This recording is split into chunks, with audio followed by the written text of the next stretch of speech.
afternoon. Welcome back to Technician to CEO. Today we are joined with Caleb Roth of Expert Stain and Seal. Caleb's doing some really awesome things in business. His company had a chance to visit with his team at an event that he put on a little while back. An amazing team, amazing culture, and from what I hear, some pretty spectacular growth. Excited to talk about all those things today. Thanks for joining us, Caleb.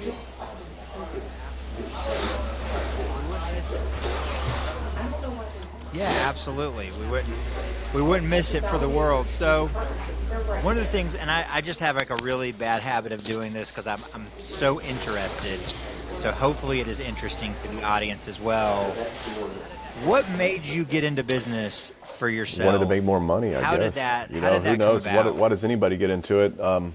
I got into it because basically I had this voice from somewhere inside or outside of me. Somewhere just said, go learn to stain fences and start that business. I was in the fencing business, had a family fence business, and I ran that. Didn't make a ton of money doing it, but survived just fine, but I wanted more. And one night I got this calling, I guess you would say, I guess that's what you'd call it, to go learn to stain fences. And I had this epiphany it was going to change my whole life. And that's exactly what it did. So I started a fence staining service business. I guess that was at the end of 2011. How long ago was that you made the transition? At the end of 2011, December 5th. I had like like my last $500. I went to Texas and found these guys that was going to show me how to stain fences, and I went down there and learned from them. And the rest is history. I'm that guy. The fence business is really slow in December, so that's what I did. Took my last few dollars and went to learn how to stain fences. Mm-hmm. But you had grown up, so you said a family business. So you grew up around in an environment where independence and kind of working for yourself was the norm. So that wasn't like a new idea to you. When I was a kid, I always worked with the family business. When I got before I could drive, I had a lawnmower and I would drive it around the neighborhood and mow grass. And then I started landscaping, had a little mower and a little Toyota truck and a trailer, and just kids were working at McDonald's making $6 an hour, $5 an hour, and I was, I'd go for $300 and put mulch down and plant some monkey grass or something, Just seemed to make more sense to me than working by time.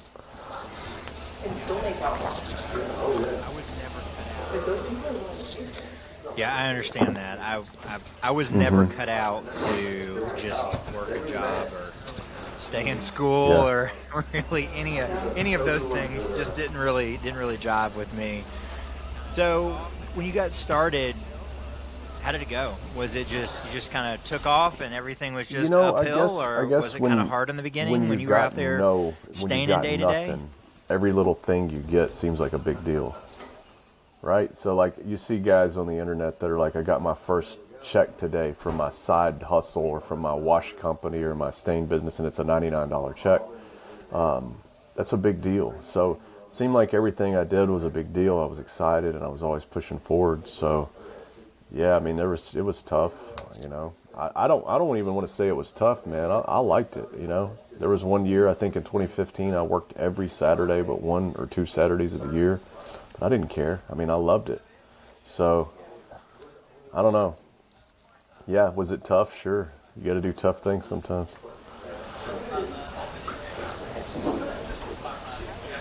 Yeah.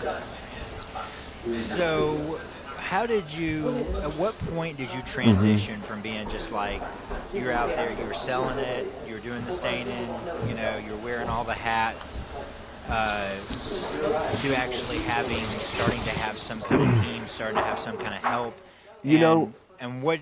It's kind of a weird story.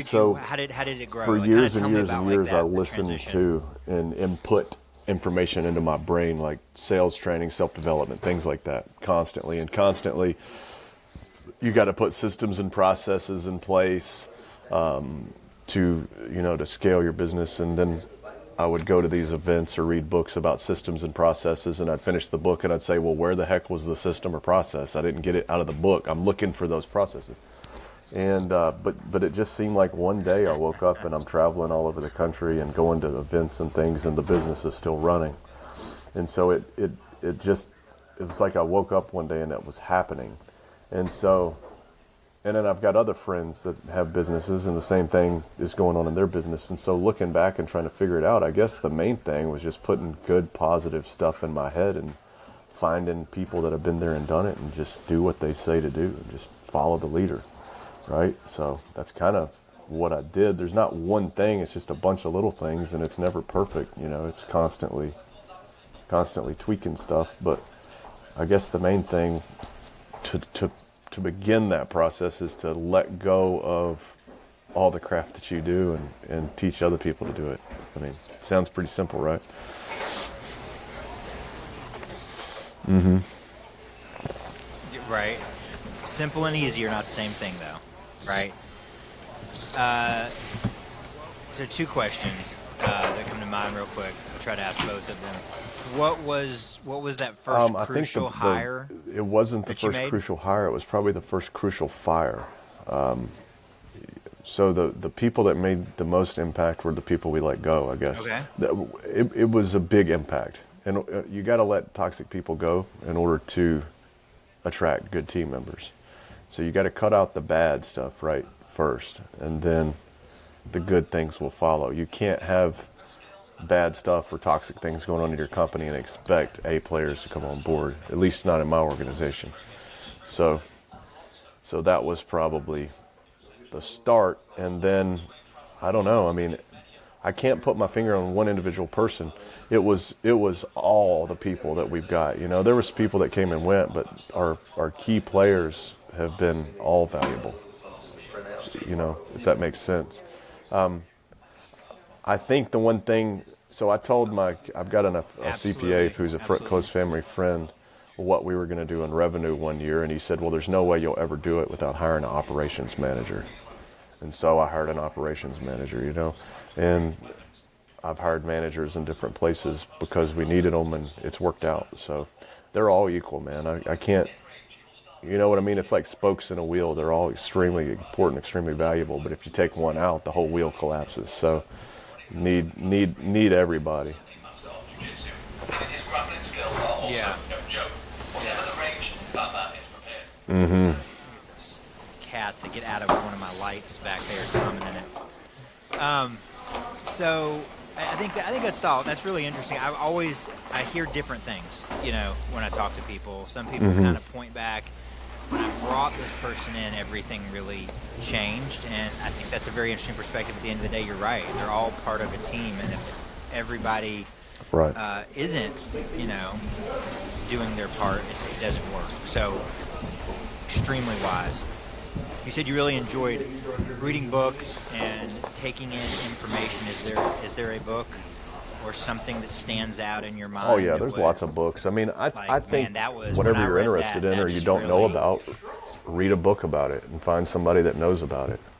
I've read a gazillion books. I just like reading books. I'm listening to them, or I'm reading one right now so our business is living in dog years, so I'm reading this really boring book called Competing on Internet Time. It's about the Netscape deal where they went up against Microsoft and how they went from, like in 1 year, they went from 0 to like 100, like almost like $500 million in revenue in 1 year. So I've just always read about what you're interested in. Yeah. If you're interested in business, read those kind of books.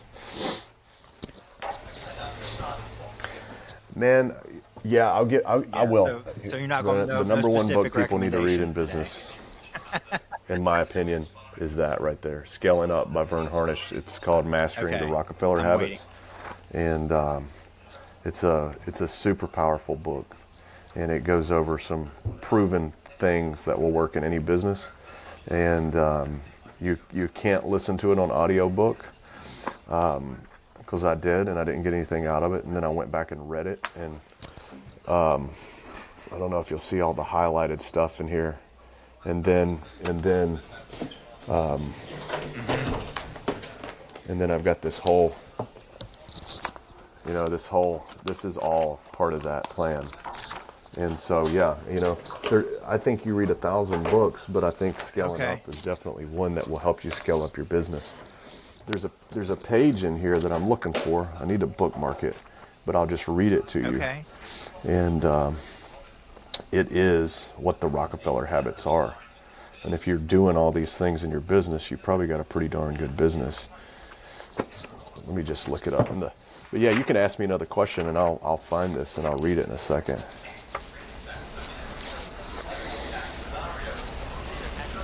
Okay.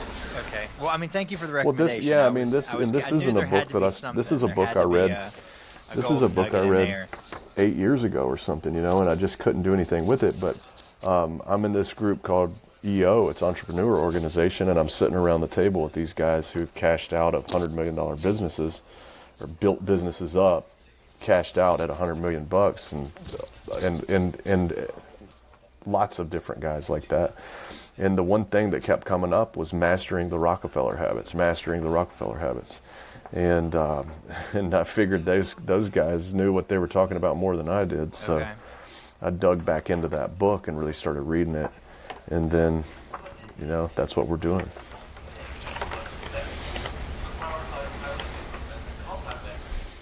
Yeah, no doubt, man. They say, For sure. what is it? They There's the say page success I'm looking leaves for. clues. It's under the execution section. All right, page 145. I'll read you this list, man, and it's pretty impressive. It's pretty overwhelming too. So I don't know. People can see us. We're on camera. So, all right. So you can't read it. So Yeah, we're on camera. We cannot read that. I'm just going to read. I'm just going to read the bullet those points. on audio, and then for those below on each audio, bullet it is a point long is list. 4 check boxes. I'll give you an example on the first one. The first one is Okay. the executive team is healthy and aligned. And then under it is team members understand each other's differences, priorities, and styles. The team meets frequently for strategic thinking. The team participates in ongoing executive education. The team is able to engage in consecutive debates or constructive debates, and all members feel comfortable participating. That's one. And then it goes, everyone is aligned with the number one thing that needs to be accomplished this quarter to move the company forward. Communication rhythm is established and information moves through the organization accurately and quickly.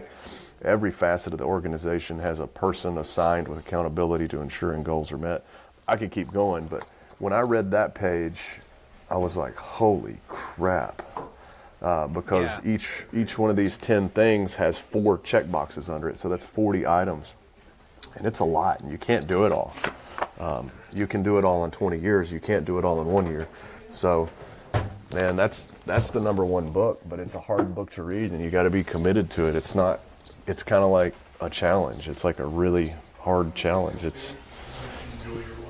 You gotta be ready for that. You got to commit to it.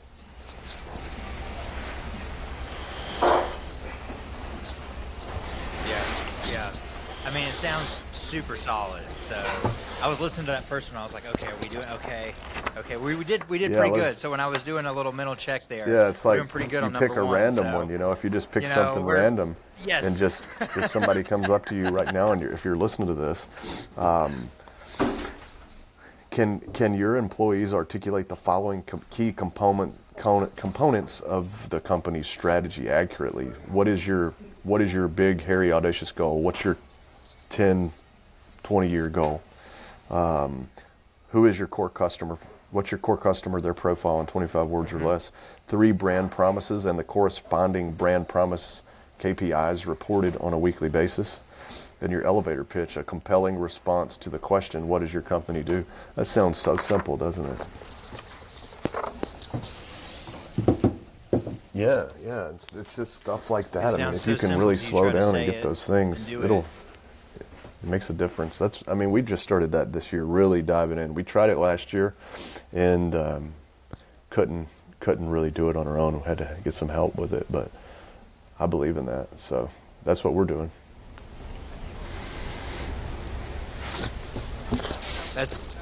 I tell you what, we could end the episode right here. That was good. That's what I was looking for, Caleb. So, back to your story though. I see that sitting behind you. you started as a service business, but today you guys are really pushing forward in your business as a Yeah, it was. manufacturer Well, of staining products. so a long story How did short, I that was come buying a lot about? of stain from Why? a particular Tell me a company. little bit I about that. was kind of like one brand. I was very brand loyal, and I used a lot of the product. And I sell stain now, so I know I was using a lot of product. I was a good customer.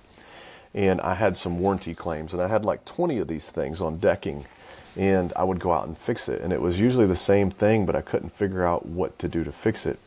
And so I was a record keeper. I kept records of things in our world, or like moisture content, the preparation, how much product do you think it's going to use, how much did you actually use. I kept up with all those things, all those data points. And I was a marketer too, so I took videos before and after, and I had the content because I was going to make content out of it. So I had the videos. And then like one day, I think number 21, 22, and 23 warranty callbacks hit me all in one day, and I was like, man, this is not the way I pictured this business going, because I'm going out here and I'm fixing this stuff. And one of these people was like a neighbor of mine, and so we go out there, we did a great job. 6 months later, the stain looks like it's gone. And so I sent all this data over to the manufacturer, and I said, hey, look, I don't want money, I don't want free product. The product was warranted where they would replace it. I said, I don't want that. I said, I just want a solution. I want to know what we're doing wrong and how to fix it, because I don't want this problem to happen anymore. And I presented all the data. They took a little time to look at it, and they came back and basically said, pound sand, improper application. No, okay, improper application. How do I fix it? Improper application. That's all we got. Sorry. And I was like, okay. I thought we were friends, and I figured, if I'm going to pay all this money for a bad stain, I can just probably make my own bad stain, and what have I got to lose, right? So I looked up on Google how to make stain, and you can't find it on Google. So check that box. That's not going to work. So it's kind of like Kennedy, John F. Kennedy said, how are we going to get to the moon? And he said, well, all it will take is the will to get there, and we'll get to the moon. And I think that's what it was. It was just, I decided I'm going to start making my own stain. And I thought it would be real neat to have it private. It would be my company would use my stain, and it would be a selling point in my market. We can control the variables that go into your product. It's a good product kind of a thing. And that's what we did. So we put the same logo that's on our trucks on the bucket. And I guess, I don't know how it happened, but somehow or another, people started buying it from us. They called and saw us on the internet and wanted to try it. And I remember we would sell like a box, or 2 boxes of stain, with a bucket inside the box, 1 or 2 a day. And I don't know, I think we had like 85 buckets and 7 pallets go out yesterday. So it's really been a big change, but it just started by wanting to make something better for me in my market. So I didn't have any intentions of being a manufacturer.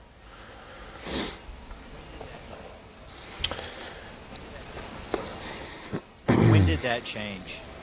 When did that change and you went from making your own stain to we're going to grow we're going to be a stain the biggest manufacturer. struggle We're I gonna had be a in my player in this. fencing We're going to grow this business was not knowing information. How to grow, all of the things you got to know. How to put processes, how to hire people, everything. I didn't know anything. I knew that there was more to know, but I didn't know where to figure it out. Does that make sense? I knew that I didn't know what I didn't know, but I knew it. I knew I didn't know these things, but I didn't have anybody really there to teach me. I didn't have the people. I didn't have the network, and so So as I started my staining business, I started reaching out to these people that had been there and done it. There's a guy in Kentucky that I called when I wanted to start painting horse fences. I called him. He'd been doing it for 30 years. He was supposed to be the best. He told me everything. And then the same thing just over and over. If I wanted to learn something, I'd figure it out. Company culture, I'm calling a guy named Matt Warner. Hey, man, how are you doing it? And they'll tell you. And so I just start compiling all this knowledge. And I think the manufacturing business is great, but I think what I use the manufacturing business for is basically to fund telling everybody, basically curing the problem of not having enough information and not being in that struggle as a contractor and not knowing where to go, not knowing what to do, not knowing how to price yourself, not knowing all of the things that I wanted to learn. And so you'll notice if people that follow me, as I learn something, I'm just going to throw it out there. Hey, I'm learning this. And I think when I realized that I could only do so much of that and I could only learn so much on a service business budget, I could only do so much. But with manufacturing, I could reach more people. I could touch more people with it. I think that's when it kind of clicked that, hey, we can use the manufacturing to learn more about how to, because we got a company, we got people, we got to figure out these things. Like one of them last year and this year was how to get benefits in our company. Like that's a big deal. And I mean, that's a really big deal when you're a service business and you got 6 people. How do you get benefits for those 6 people to be competitive as a an employer? And so as I figure these things out, then we can share it. And I think that the manufacturing, I like the business, but really it's just kind of like a training ground for us to learn business and then share it with other people. And manufacturing just makes that easier. So it's not your typical business plan, man. Yeah. I couldn't have predicted that answer. That was good. So what are some of the top 2 or 3 biggest things that you've learned in that process about, you're on a quest everything, to learn. Man. I've learned everything. What are the top ones that sticks out in your mind? I think the number one thing is to find that I have found a group of peers that are smarter than me and that have been there and done it. Like all my friends are pretty much, when you go out to eat, they like to talk about business because that's what I like to talk about. I don't like to talk about football or, maybe we'll talk about a camping trip that we'd like to do and then we'll get right back on business and ideas. And so I've just surrounded myself with those kind of people. And like me and my buddy Joe Everest, the fence expert, he owns a fence company and he's a marketer. And like when we go out to eat, like we're constantly talking business. It's just constant. And I think getting with people like that, where you share ideas, you can grow more. I think that's the main thing. There is no one lesson. If you just surround yourself with the right people, you'll figure out what you need to learn. Because at this point, you don't know what you don't need to learn, or what you need to learn. Yeah.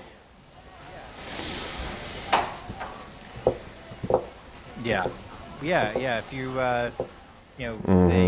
those stages of competence. If you're unconsciously incompetent, you just don't know any better. You actually have to cross over and realize, wait a second, I don't know how to do X, Y, or Z before you can even seek out that information. So, and there's nothing more powerful than surrounding yourself with those right people. I mean, I think that's super important. It's working that's why for I'm me trying so not far. to add to what you're saying. And that's the thing, man. I think I look for advice from people who are doing a zero more than I'm doing, if that makes sense. So if you're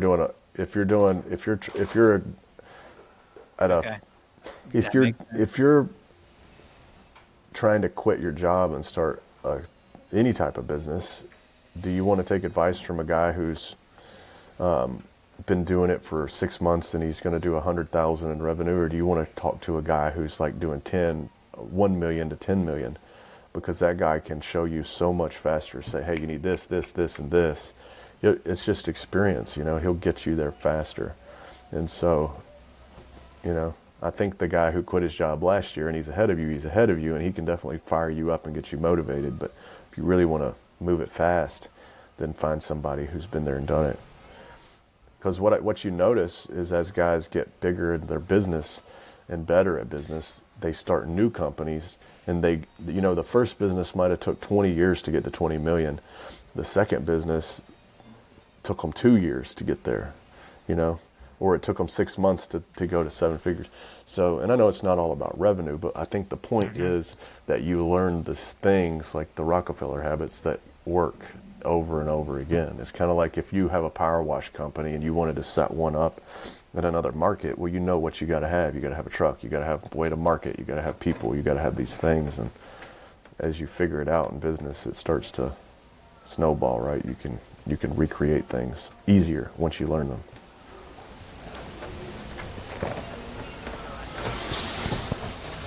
Absolutely. Absolutely. So I know that one of the things you guys have done in your market, in your business, is helped others and really kind of made it a point to teach to that next group. You know, you're at this level and you're helping the people who are getting started and starting to grow that business. Tell me a little bit about what you guys do in Nashville. and It's dangerous, man. We've your brought on a mission lot is of with that part of pretty your business. stiff competition for our service business in our own market. But basically, we show people what we do. We're professional wood care contractors, is our service business, and so Stain and Seal Experts is the company name. Mm-hmm.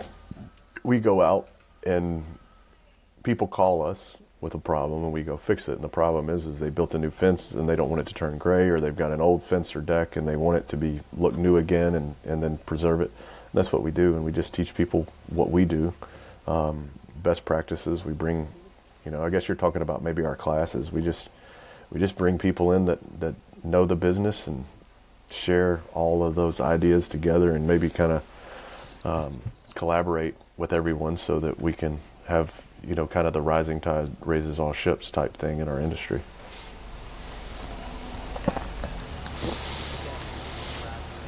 Yeah. Is that how you would describe your vision for what you're doing there? Yeah, I do. Do you kind of have like where I you think want there is that to go, where do we what take it you're from trying here? to accomplish? For right now, I'm interested in all the trades. I'm interested in that, and we got some ideas on what we can do with that. But other people are doing it. So do we get on board with what we're doing or with what somebody else is doing? I don't know. I think for our stain business, we're going to keep doing the stain people, the wood care. I think we'll keep doing that, but I think there's another opportunity there, just the simple fact that I don't know what I'm doing in business. Who can I call that will help me? I mean, I think that's a big opportunity. I think that's a big pain for a lot of people. It was a big pain for me. Big pain. Mm-hmm. Yeah, there's big pains at probably every level, from how do I get started to how do I get past here to, there's a lot of resistance points in growing a business, and I think there's probably varying levels of opportunity to help others through those. I like what you're doing. I came and attended your event there in Nashville, and it was very evident that your purpose there was to help the guys that came, be better at their craft, be better at their business, and so I was just kind of curious. I've always been a fly by the seat of my pants kind of guy, which is a big problem if you're a business guy. But that's just been my personality. So that's kind of that's kind of where it is at this point, And we're toying with other ideas, maybe doing something in house once a month to bring guys in to teach them and show them. And I don't know. The sky's the limit. I don't quite know, and that's the beautiful thing about it, right? I don't know.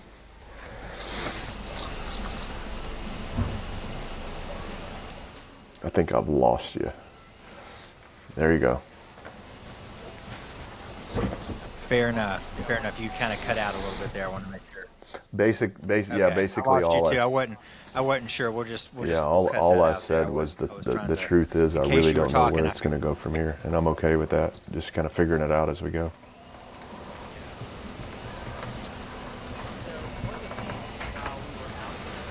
Yeah. So one of the things while we were out there in Nashville, I got a chance to meet several members of your team. And one thing that was apparent to me was that you've created quite a culture in your business. You have a very dedicated group of people working with you. And was that on purpose? Why don't you describe it to me? Kind of engineered? Did you? I mean, I'm curious. Yeah, because you were kind of vague with it. What do you see? Describe what I saw.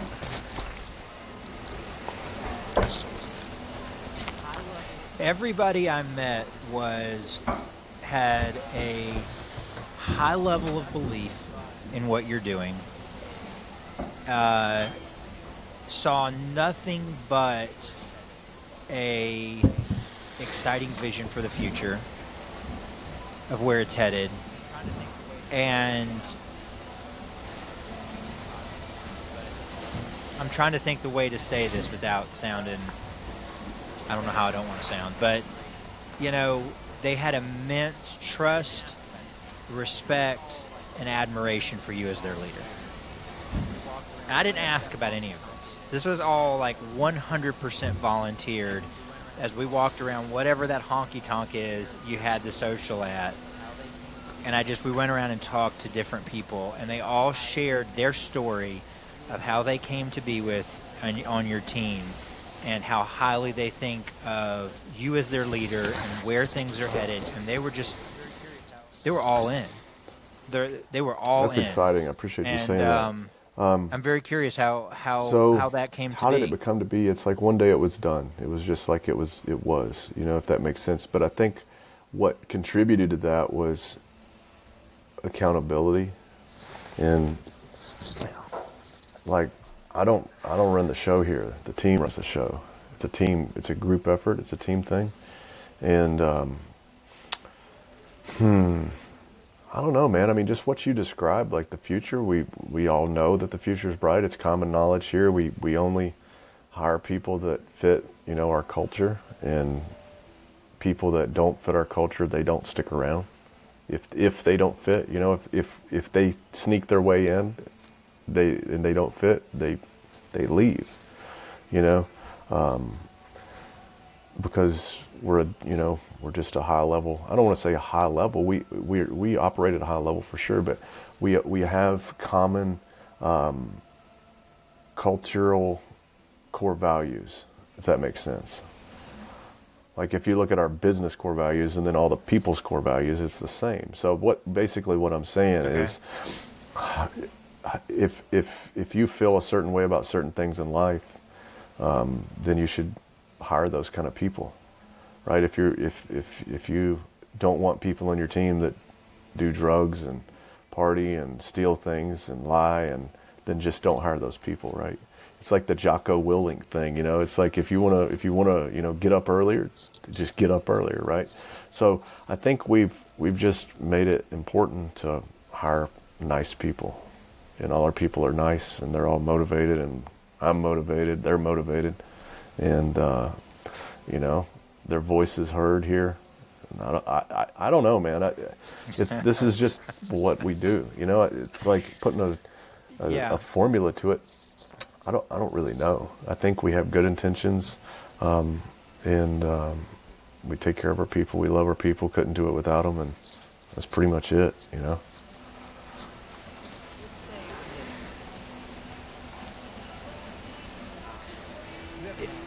Let's say I'm listening to this, and you have a knack for making things sound really simple. I'm listening to this, and I'm thinking, where do I get started in setting culture? Maybe there's not a formula to developing it, but what advice would you give? I think what would you say to somebody? I really want to set a culture like that in my business. Where do I start? Culture. Like, what's step one to doing that? Because if you don't know what it looks like, then how can you do it, right? Does that make sense?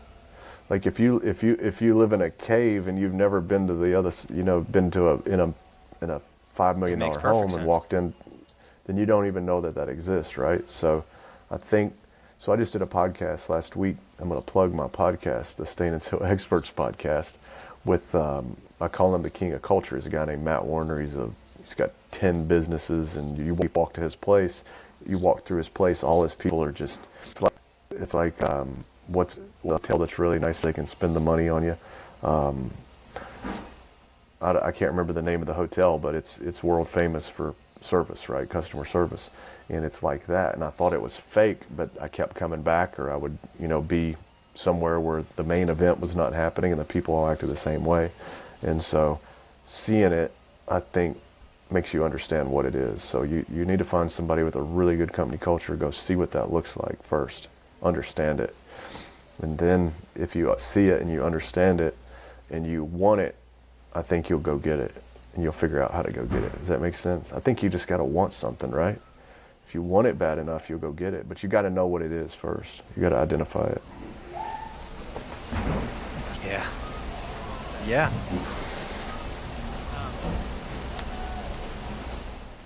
You got to ask yourself a question. Well So said. anybody Well listen said. to this, like if you want, don't answer this, but anything you've ever really wanted in life, did you get it? That you just truly wanted it and you committed fully to it. Did you get it?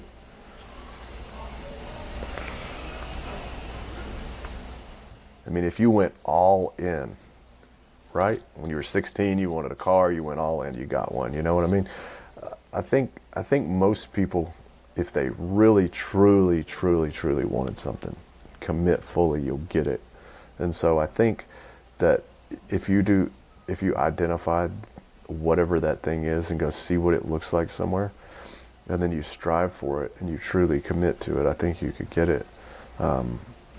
Maybe that, I want to be a billionaire, maybe that's not going to work for you so easily, but for most things, I think that it really would work. You know what I'm saying? Like if you truly committed and wanted to run a second truck in your business, then you could get it, and you could get it in a pretty fast time frame. Yeah. If you did whatever it took to make that happen. So you said I make things sound simple. I think most things are pretty simple. They're a lot simpler than doing it the wrong way, right? So I don't know, man. Every time I get with you, I feel like I'm on trial here. It's like there's so much I don't know and so much I've got to learn. And the answer I'm going to give over and over again is find some freaking smart people and hang out with them and read books and that's just what I've done. And I've just if I wanted something to work, I just found people who were doing it and copied them. I know you did. I know you did. Man, I meant that as a compliment, Caleb. I really like you. I look at what you're doing and I see like, either this guy is a mastermind or he has got the tiger by the tail, or maybe it's somewhere in the middle. But I'm very fascinated with what you're doing. I mean, I hear, about, I think one of your employees gave me a number of how much you guys grew last year. And I don't know if that's something you guys share out or whatever. Yeah. You can feel free to comment or not comment on that.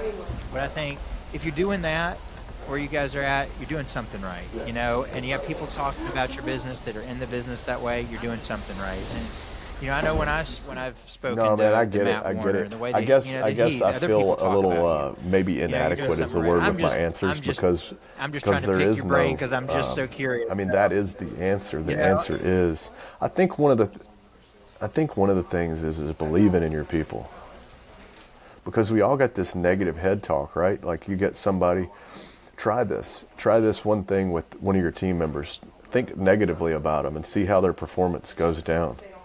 And then start thinking real positively about them and see how their performance goes up, and never say a word to them about it. Just do it in your own mind, and because what will happen is you'll start looking at the losses. Everything's a loss. But if you look at the positive with your team members, you'll start seeing all the wins. You'll go, crap, that was a win. We got a loss over here, but what can we do to turn it into a win or change it? And I think that was a mind shift that I had early on. It's like you hire all these people and you see, my problem was I would see potential. And I'm talking about the toxic people that I got rid of early on. I would see potential. And I go, if I was that person, man, I would do this and this and this. But I'm not that person, right? So I think if you just... But I think if you do, I think it does make a difference if you look at, like, it's like having like an old truck. If you're like, I hate this stupid truck. Or if you go, man, I love this thing. It's a classic. I love it. When you put it in gear and you open the door, it stays in gear, right? When you turn the key, it starts. You don't have to push a button. And so I think if you just look at things in a positive light, that positive things will come out of it, if that makes sense. Yeah.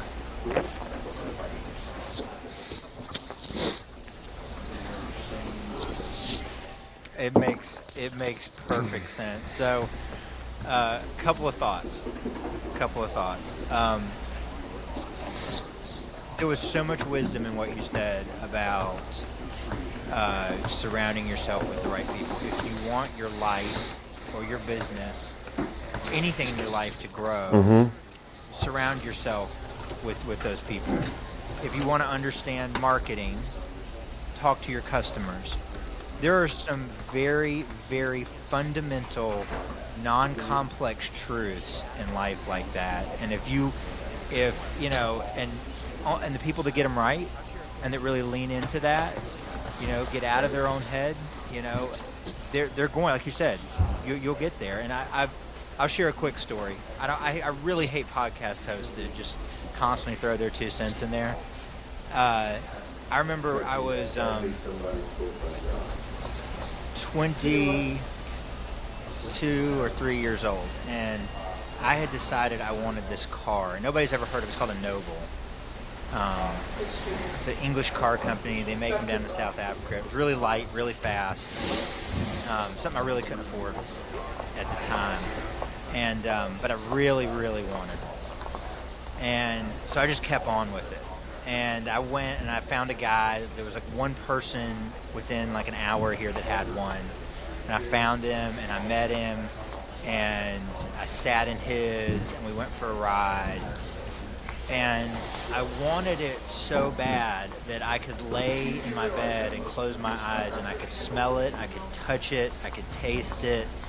And I just kept on down this thing. And I could not afford what they were at market value, but I called about How long before you got it? Came up for sale. Yeah. I talked to every person in the community around it. And eventually one fell in my lap. And I found a company that would loan me the money. Write it down. Look, every I goal. always say, Write and it I think morning that's a and good night. example. If you And, really like it's want already something, happened. So, you can, yeah. you'll get it. It's like you said.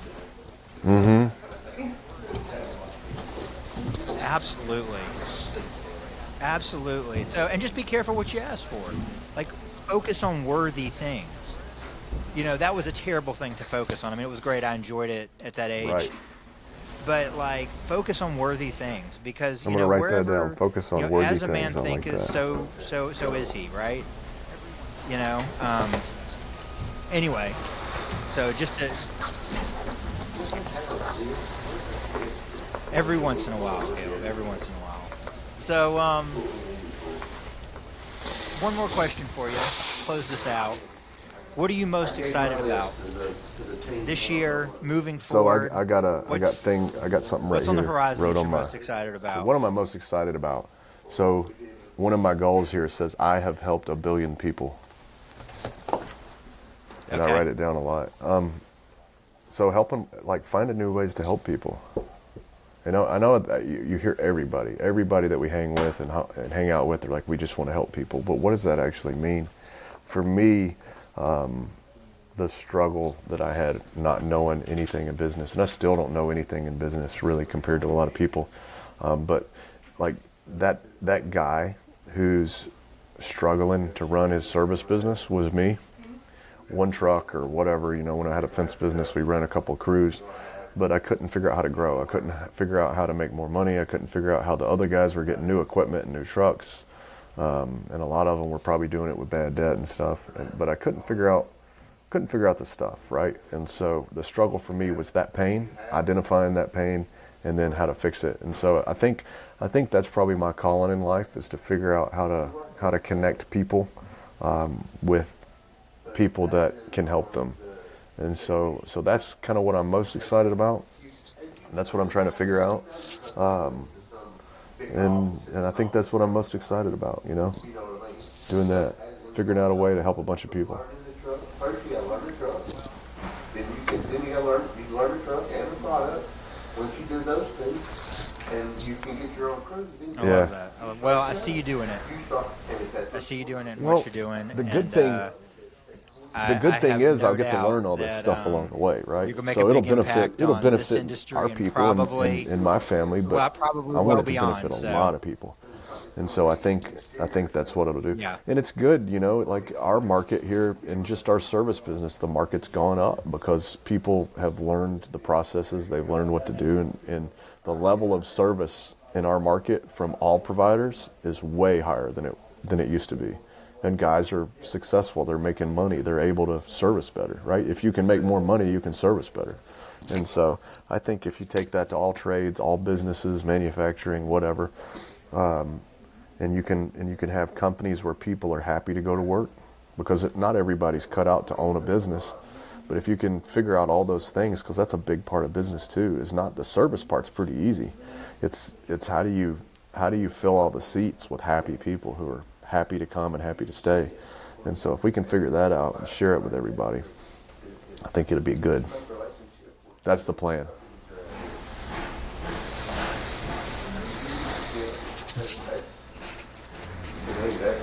Yeah, absolutely. And to touch on I guess a better way to have said that is I feel unworthy to be the one speaking. Like you're on trial over there, and I'm asking you things, and it's like,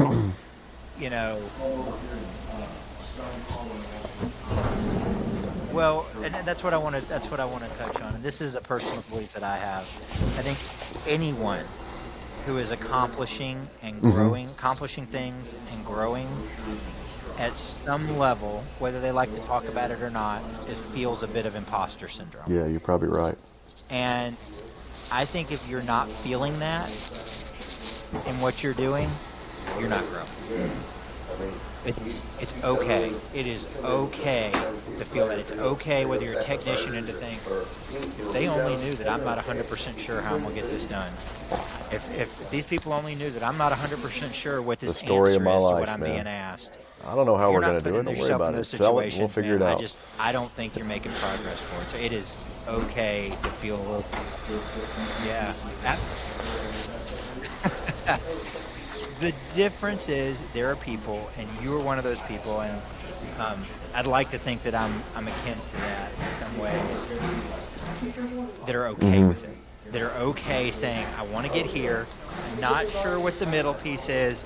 Doesn't matter. It's been a blast. I enjoy it. That's why you're doing big you things. nailed the head. Thank you hit so the much head on the nail, for or coming whatever on. the I saying always is. You nailed it always there. enjoy So, talking to you. You just feel, like I said, you wake up one day and things are. It's like an overnight success story that took you, 20 years to create, something kind of like that. That's what you hear over and over. But that's kind of what it is. I think if you do the right things, eventually, somebody told me once, like if you get up one day and you eat really, really healthy and you go to the gym, and then you come home that night and you look in the mirror, is it going to look different? No. But if you do that every day for 10 years or 1 year, it would look way different, wouldn't it? Right? Not at all. I think that's what it is just trying to learn and figure out. And that's the hard part. It's easy to do once you know what to do, but it's figuring out what to do.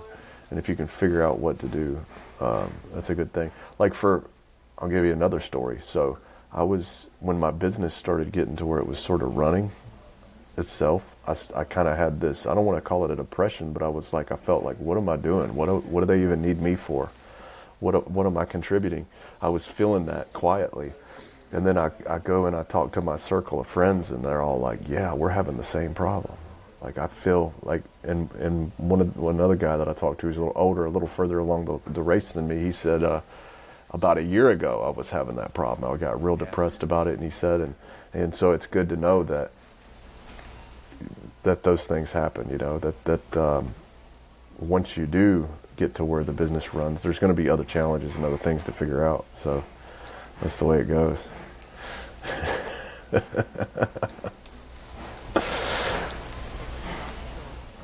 Unscripted, teleprompter free here. If it's not hey, children, it's pets, right? Can you do some housekeeping for your podcast and tell me where to find this thing at? Where do we find out about this podcast? Right, well, it's the Bird Flow podcast, on that right? Note, Bird Flow?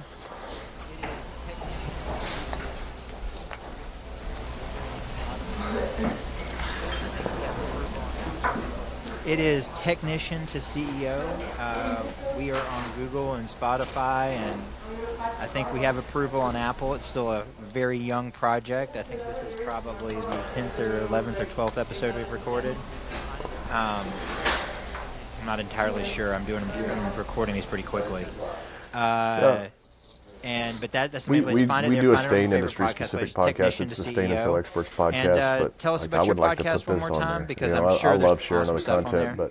but we do wood care stuff. But that's kind of blossoming into kind of what you're doing. Like I want to do something different, and I love the name of your podcast. I like that. That's a good one. So I know.